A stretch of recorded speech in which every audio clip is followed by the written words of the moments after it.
sinabi ni PBBM no sa kanyang SONA na mayroon na raw na 420,000 families, no, mga pamilya na nakagraduate. Paano po nakaka-graduate? Again, I know na explain nyo na to sa ilang mga programa at ilang beses na po, pero kailangan lang po natin tanungin para lang po maintindihan po ng mas maigi po ng lahat at mas maipakalat pong impormasyon.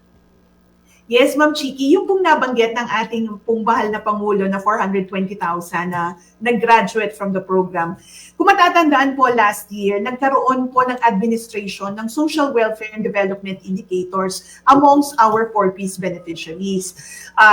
Doon po nakita no, na meron pong ganyang numero na nag-improve yung kanilang level of well-being. Ibig pong sabihin, hindi na po sila nasa survival level. Sila po ay self-sufficient na. So, kung titingnan natin no, yung mga iba't ibang indicators, nakikita po dyan na meron na pong nakapagtapos ng kanilang pag-aaral, nakakapag-access po ng mga health services, meron pong nakapagtrabaho na, nag-earn na rin ng income mula sa mga miyembro ng household. So, ilan lamang yan no, doon sa mga indicators na na-measure natin when we administer the social welfare and development indicators. So, from that, nakita nga po na yun yung mga eligible na to exit from the program. But there are also other means of graduating from the program. Okay. Maaari rin na mag-exit ka because of natural attrition. Ibig pong sabihin, wala na kayong anak 18 years old pang baba na imo-monitor ng program. So kayo po ay mag-exit na mula sa programa.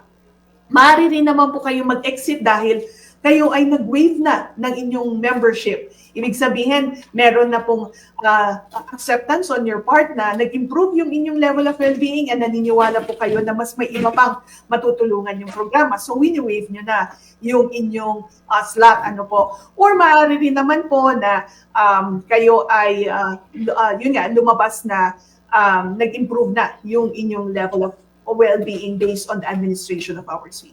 Oo, yung sinasabi niyo po, Yusek, no, na yung iba ay sila na mismo ang nagsasabi na, oh, okay na ako, so i-waive ko na, hindi ko na kailangan tong klaseng assistance na ito, no, yung sa 4Ps nga po, ASEC.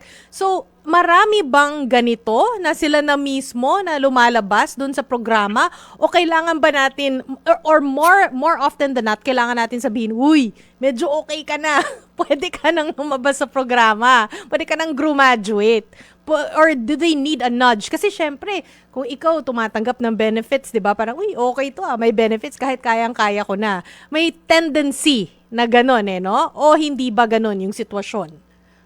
Well, Ma'am Shiki, marami naman po tayo ng mga 4Ps beneficiaries who have waived na their membership from the program. I don't have the exact figures no kung ilan na po yung nag-waive, but we have a significant number of households who have already waived their membership. Dahil sila mismo naniniwala na mas marami pa yung slot nila ay maaaring pong maibigay dun sa mas nangangailangan. Nakakatuwa kung gano'n. So, hindi pala sila kailangan sabihan na, uy, baka pwede ka nang umexit, gagraduate na tayo. So, sila na pala mismo, more often than not.